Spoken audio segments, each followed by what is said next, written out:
ایران کی جانب سے اسرائیل پر حملوں کے بعد دونوں ممالک میں کشیدگی عروج پر پہنچ گئی، لیکن اب آپ کو یہ جان کر حیرانی ہوگی کہ اسرائیل اور ایران 1979 سے پہلے تک اتحادی تھے۔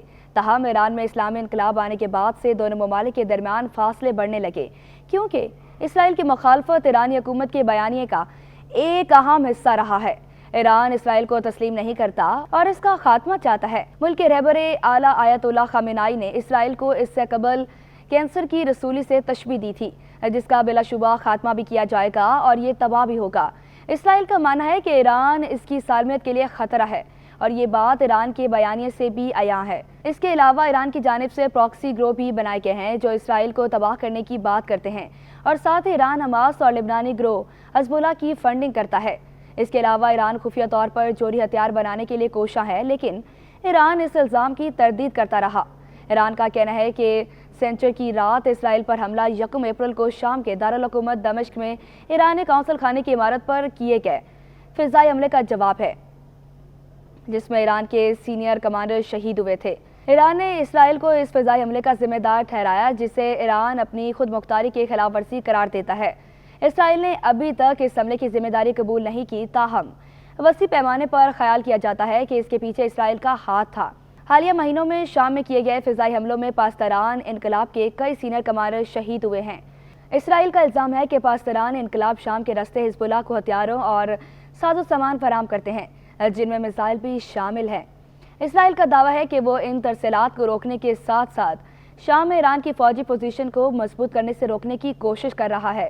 ایران نے امریکی اور اسرائیلی مفادات کو چیلنج کرنے کے لیے مشرق وسطیٰ میں اتحادیوں اور پراکسی قوتوں کا ایک نیٹ ورک بنایا۔ شام ایران کا سب سے اہم اتحادی ہے۔ ایران نے روس کے ساتھ مل کر بشار الاسد کی شامی حکومت کی دہائیوں سے جاری خانہ جنگی سے نکلنے میں مدد کی ہے۔ ایران کی پشت پناہی کرنے والے مسلح گروپوں میں حزب اللہ لبنان میں سب سے زیادہ طاقتور ہے۔ اسرائیل اور حماس کے درمیان جنگ شروع ہونے کے بعد سے تقریباً روزانہ کی بنیاد پر اسرائیل کے ساتھ سرحد پر فائرنگ کا تبادلہ کر رہا ہے۔ سرحد کے دونوں طرف دیسیوں ہزار شہری اپنا گھر بار چھوڑنے پر مجروح ہیں۔ ایران عراق میں بھی کئی مسلح گروہوں کی حمایت کرتا ہے، جنہوں نے عراق، شام اور اردن میں امریکی اڈوں پر راکٹ فائر کیے ہیں۔ امریکہ نے اردن میں ایک فوجی چوکی پر اپنے 3 فوجیوں کی ہلاکت کے بعد جوابی کارروائی کی تھی۔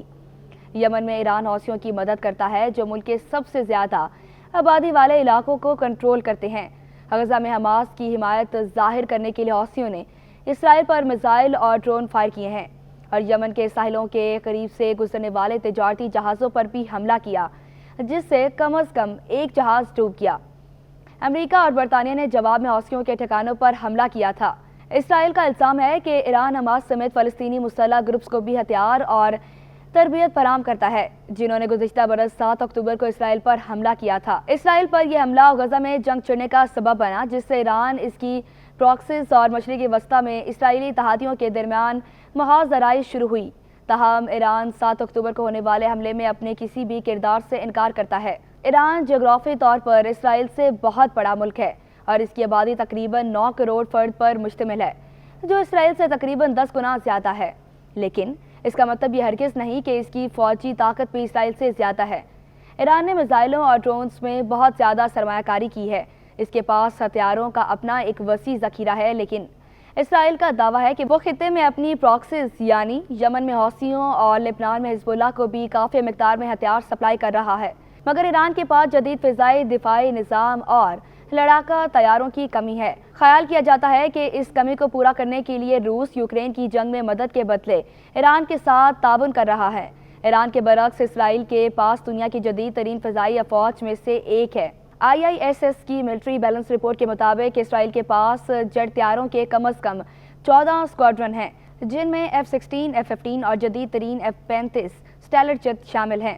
اسرائیل کو دشمن کے علاقے میں گہرائی تک حملے کرنے کا تجربہ بھی حاصل ہے۔ خیال کیا جاتا ہے کہ اسرائیل کے پاس جوہری ہتھیار موجود ہیں، لیکن وہ جان بوجھ کر ابہام کی سرکاری پالیسی برقرار رکھے ہوئے ہے۔ ایران کے پاس جوہری ہتھیار نہیں، وہ اس الزام سے بھی انکار کرتا ہے کہ وہ جوہری ہتھیار رکھنے والی ریاست بننے کے لیے اپنے سویلین جوہری پروگرام کا استعمال کرنے کی کوشش کر رہا ہے۔